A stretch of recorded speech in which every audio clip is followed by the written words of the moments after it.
They told you angels are gentle. But what if I told you the most powerful ones burn with such holy fire that even heaven trembles at their cry? For centuries the seraphim have been painted as soft, distant beings, yet the truth the Bible reveals is far more intense, more alive, and more dangerous to the darkness than you've ever imagined. Why has this vision been hidden behind stained glass and soft hymns? What if the reality of these blazing creatures could completely reshape how you see God, how you pray, how you live? And here's the question that will not leave you alone.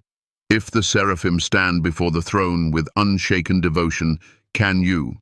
In this journey, we will walk into the throne room itself, through the words of Isaiah, the fire of Scripture, and the heartbeat of worship that never sleeps.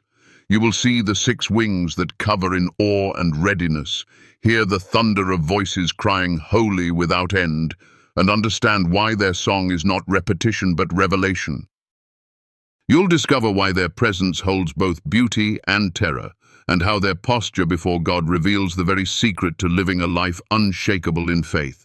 So I want to hear from you before we begin. Do you believe such burning devotion is still possible for us here on earth, or do you think it belongs only to beings of heaven? Leave your thoughts in the comments, because your answer might challenge someone's faith or confirm what they've been afraid to hope for. And if this vision stirs even a spark in you, stay with me until the very end. What you're about to see will not just inform you, it will transform you. The fiery nature of the seraphim. Imagine a realm so saturated with divine light that no shadow can exist, a place where the air itself hums with sacred energy. In that holy expanse, the seraphim blaze, not with the consuming fire of wrath, but with the eternal flame of unending love and holiness. They are not the soft-winged angels painted in delicate strokes on cathedral ceilings. No, they are colossal beings, their presence like a living furnace of glory. 6 wings cloak them, 2 drawn across their faces to shield their sight from the unbearable radiance of the Almighty, 2 covering their feet in a posture of humility before the throne, and 2 unfurled, carrying them effortlessly through the boundless expanse of heaven. Each beat of those wings stirs the atmosphere of eternity. Each movement a reminder that in the courts of God, nothing is ordinary. Unlike the angels who are sent as messengers or guardians to humanity, the seraphim live for one purpose alone: to orbit the very center of existence, to stand in the perpetual presence of the Holy One, and declare his perfection without pause or weariness. Think of the sun in our sky. It burns because it must, because it was made to burn. In the same way, the seraphim blaze because their very nature is to radiate holiness back to its source. Their voices are not the gentle lullabies of guardian angels. When they cry, "Holy, holy, holy," the vibration of those words shakes the pillars of heaven. Picture the sound, not just heard but felt, rippling through every fiber of creation, reverberating in such purity that it cleanses the soul simply to be near it.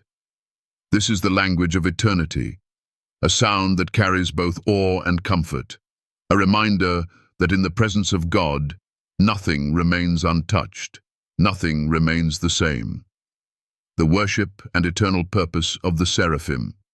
The seraphim were not made for battlefields or for delivering messages to the world. They were formed for proximity, to dwell so close to the throne that they breathe the very glory of God.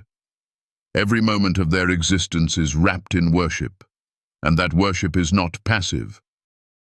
It is a living force, a tidal wave of devotion that surges outward from them into the farthest reaches of the cosmos. They do not worship because they are commanded to. They worship because the truth of God's holiness leaves them no other possible response. Imagine a waterfall so vast and thundering that its roar fills the valley. Now imagine that roar transformed into praise, praise that makes the foundations of heaven tremble. This is what it is like when the seraphim lift their voices together. And at the heart of their cry is the thrice-repeated declaration, "Holy, holy, holy," a phrase not meant to inform God of who he is, but to proclaim it to all creation. In Hebrew thought, repetition is emphasis. Threefold repetition is the superlative of superlatives. It is as if they are saying, holiness beyond measure, holiness beyond time, holiness beyond comprehension. This is the heartbeat of eternity. In Isaiah's vision, it was not enough for the prophet to see the Lord. The seraphim had to cleanse him with a burning coal, purging the stain of sin so he could stand in that presence. Here lies the lesson. To approach true holiness is to be transformed, not destroyed. The coal did not annihilate Isaiah, it purified him. And so it is with us. The closer we draw to God, the more he burns away what does not belong, leaving only what reflects his light. Have you ever considered that perhaps the struggles you face, the things you are being asked to release, are not punishments but purifications? The seraphim stand as living reminders that worship is not only song, it is surrender. It is allowing God to refine you until your life becomes a mirror of his glory. Their endless devotion calls to something deep within us, a longing to be anchored in a purpose that does not fade, a love that does not shift with the winds of the world. And as we move forward, we begin to see that their role is not only to adore but also to awaken, to remind all who glimpse them that the holiness they proclaim is the same holiness we are invited to step into. Seraphim, in the sacred narratives of Scripture, in the tapestry of the Bible's most breathtaking visions, there is a moment when the veil between heaven and earth is drawn back, and we glimpse them, the seraphim, burning with the presence of God. In Isaiah's encounter, the throne of the Almighty towered beyond human comprehension, the train of his robe filling the temple like a river of light. And above him, the seraphim hovered, suspended in the weightless air of eternity, each cry of holy cascading through the chambers of heaven. But this was no distant spectacle. One of these blazing beings descended, carrying a live coal from the altar, a coal still glowing with the fire that had kissed the glory of God. With a touch to Isaiah's lips, the seraphim did something that no sword-wielding warrior angel had ever done. They cleansed. They burned away impurity not with destruction, but with divine restoration. It was as though the flame whispered, "You are now ready to stand in his presence." This was more than a ritual. It was a transformation, a surgical act of mercy that tore away the veil of guilt and left in its place a voice purified to speak for God. Think about it. How often do we imagine holiness as something that condemns? And yet in this scene, holiness heals. It does not crush. It remakes. The seraphim did not arrive with a list of Isaiah's sins. They came with the cure. And in that act, we see a profound truth. The closer we are drawn to God, the more his fire consumes what is unworthy, leaving us not in ashes, but in purity. What if the burning you feel in your own soul right now is not punishment, but preparation? What if the trials that have seared your life are the very coals meant to set you apart for something greater? This is the way of God's refining, a holy fire that hurts only to heal, that strips away only what cannot remain in the light. And in this mystery, the seraphim become more than figures in an ancient vision. They become mirrors, reflecting both the fearsome beauty and the tender mercy of God's holiness. The steadfast presence of seraphim in the end of days. When the Bible speaks of the end of days, it paints scenes of upheaval, oceans roaring, mountains trembling, nations unraveling. Thrones are overturned, stars fall like dying embers, and the very fabric of the earth seems to tear. Yet, above it all, the seraphim remain, their wings still veiling their faces, their voices still crying, "Holy," without pause. While kingdoms crumble and chaos sweeps the world, these burning ones do not move from their post beside the throne. They are the embodiment of constancy, a living assurance that heaven's throne has never been vacant. This is their quiet defiance against the storm, a declaration that God's reign is not subject to the rise and fall of empires or the shifting tides of history. They do not descend with flaming swords to wage war on the earth, because their battle is not fought in the dust and blood of human conflict. Their warfare is worship, their weapon is unbroken adoration, and their victory is the unshaken throne of God. And here is the lesson for us. When the world shakes, stability is not found in the absence of storms, but in proximity to the throne. The seraphim do not fear the chaos, because their eyes, shielded though they are, never turn away from the source of all order.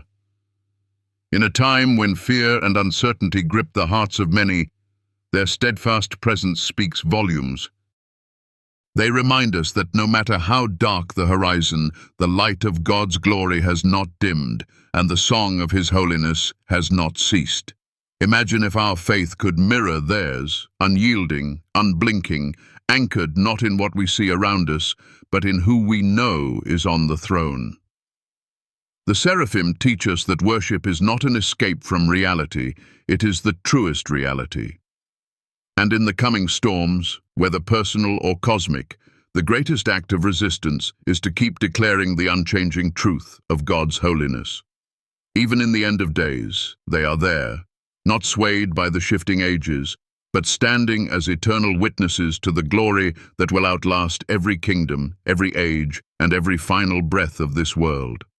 The profound significance of seraphim in Christian theology.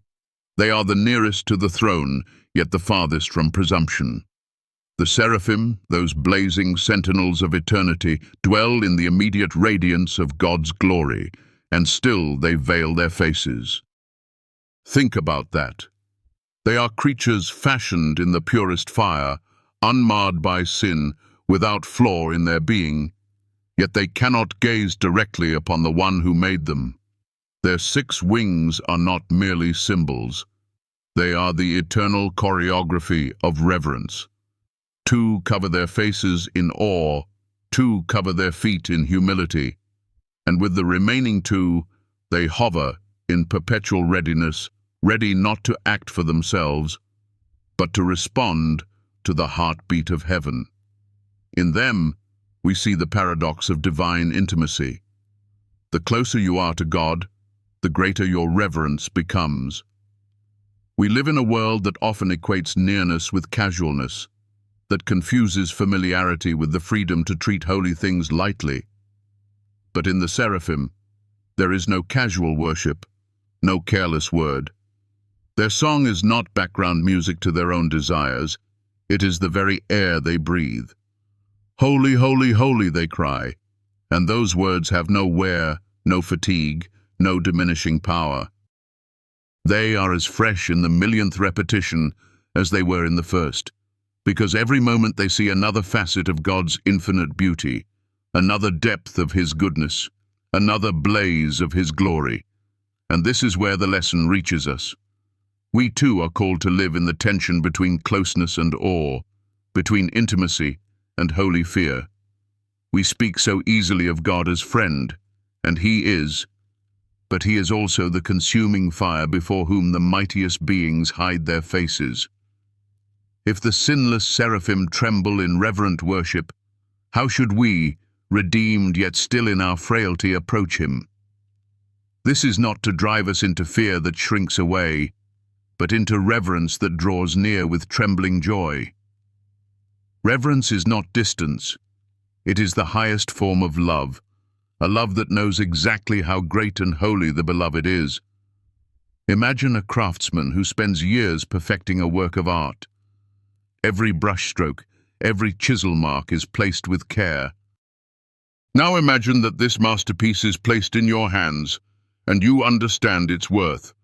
You would not toss it aside or handle it roughly. That care, multiplied beyond measure, is what the seraphim embody toward God. They are not casual because they see too clearly the worth of the one they worship. They do not rush his presence because they know his presence is the treasure of eternity. And in their constancy, we also see the unshakable loyalty of heaven. Ages pass, kingdoms rise and fall, and still they have never grown tired of their station. They have never whispered, "Isn't there something else to do?" They have never envied the missions of other angels or the authority given to archangels. Their joy is their assignment, their purpose is their pleasure, and their loyalty is their song. They teach us that faithfulness is not measured in bursts of passion, but in the unbroken thread of devotion that weaves through all seasons, whether the world sings with us or stands against us. When life feels restless and we crave constant change, the seraphim remind us that the deepest satisfaction is not found in novelty, but in nearness. They are not searching for the next thrill because they have found the source of all joy. And here lies a question that cuts to the heart. If we stood in their place, would the unchanging act of worship still be enough for us? Or would we grow weary of the same song, the same praise, the same throne? Their example calls us to strip away the clutter of lesser pursuits and fix our gaze where it belongs, on the eternal King. Perhaps that is why Scripture gives us glimpses of them, not to satisfy our curiosity about heaven's hierarchy, but to pull us into the gravity of their example. They live what we are called to live, a life where God is not merely included but enthroned, not merely acknowledged but adored. In their burning devotion, we are confronted with our own flickering flames. Do we burn steadily, or only when the winds of circumstance blow in our favor? The seraphim are not moved by the rise and fall of the ages, and neither should our worship be moved by the rise and fall of our moods. They are a living reminder that the greatest place in the universe is not the seat of power, nor the stage of influence, but the place nearest to God's presence, no matter what role you play. And in their ceaseless cry of, "Holy, holy, holy," they call to us across the veil, "Come closer, but come with awe. Draw near, but never lose the wonder." Let your life be an unbroken offering, not because you must, but because you have seen the beauty that leaves no room for anything else. And if we learn this from them, this blend of intimacy and reverence, of nearness and holy fear, then perhaps, in some small yet eternal way, our lives will echo theirs. When you close your eyes and let your heart linger in the vision we've just shared, can you feel it? That holy fire that danced in the presence of the seraphim, the tremble of their wings, the echo of "Holy, holy, holy," rolling like thunder across eternity. It is not a story for ancient times only. It is a call for now. Somewhere deep within your spirit, there is an ember that longs to burn with that same steady flame, untouched by the storms of life, unshaken by the shadows of fear. The seraphim are not distant figures in stained glass. They are mirrors of what we are invited to become. Souls ablaze with devotion, eyes fixed on the glory of the one who sits enthroned forever. And if you let that truth sink in, you will never worship the same way again. You will no longer treat prayer as a task, Scripture as a duty, or God's presence as something to dip in and out of when it's convenient. You will hunger to dwell there, to breathe it in, to live in that sacred atmosphere as your only home. In a world that feeds us noise and distraction, there is a beauty in choosing the song that never ends. The seraphim have sung the same word for millennia, and yet have never known boredom, because each moment reveals a new depth of God's infinite splendor. Imagine living that way, seeing his hand in the sunrise, hearing his whisper in the stillness, feeling his nearness in the chaos. This is not a distant dream. It is the inheritance of every believer who dares to surrender their heart fully. And yes, surrender feels costly, because it is. But the cost is nothing compared to the treasure you gain. The seraphim have no other desire, no other ambition, because they have tasted the source of all joy. And when you taste that same source, you will wonder why you ever chased anything else. So here is where it becomes real. Will we stand firm when the world shakes as they do? Will our worship still rise when life wounds us, when prayers seem unanswered, when darkness closes in? Or will we let the fire grow dim?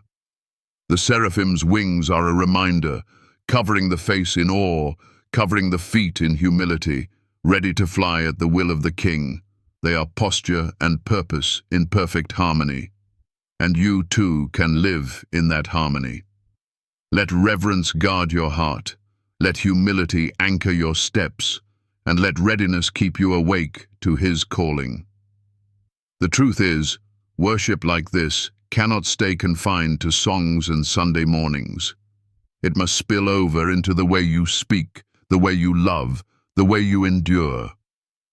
It must be written in the choices you make when no one is watching, because the seraphim are not defined by their wings alone, but by the unbroken offering of their being. And if heaven values that above all else, perhaps we should too.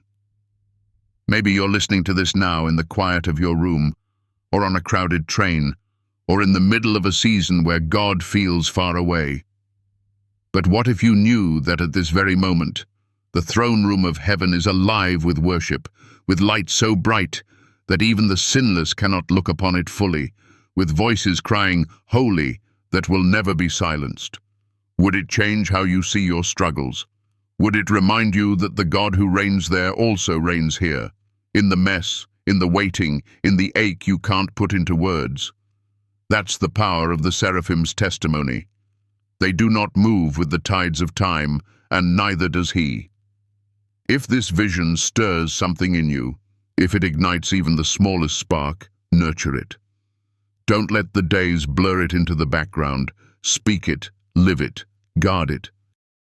And if this message has breathed life into your spirit, if it has helped you see God's majesty a little clearer or feel His nearness in your own chaos, I invite you to stay connected here. Share your thoughts below, even the ones that wrestle, even the ones that question. Do you believe such burning devotion is possible for us now? Or do you think it belongs only to the beings of heaven? I want to hear your heart on this, because our conversation here is not a monologue. It's the weaving of voices longing for the same King. And if this has given you light in your dark hour, or reminded you of the hope you thought you'd lost, consider sending a little warmth back my way. Just a small gesture of energy so I can keep bringing you more of these moments, more glimpses into His word and His wonder. Every bit of support, whether it's a comment, a share, a like, or simply whispering a prayer over this work, is a treasure to me, and it fuels what comes next. Thank you for walking this path with me, for listening with your heart open, for daring to seek the deeper things when the world offers only the shallow. Together, we can keep the flame alive, burning not for applause, but for the glory of the one who is worthy of all our breath. And so, may your days be marked with awe, your nights filled with peace, and your heart unshaken by the shifting sands of this world. May you burn, not in the fire of fear or striving, but in the pure, steady flame of worship that nothing can quench. Keep your eyes lifted to the throne, your steps anchored in humility, and your spirit ready to fly at His whisper. For the song of the seraphim still rings, and it calls you to join in, not just with your lips, but with your life.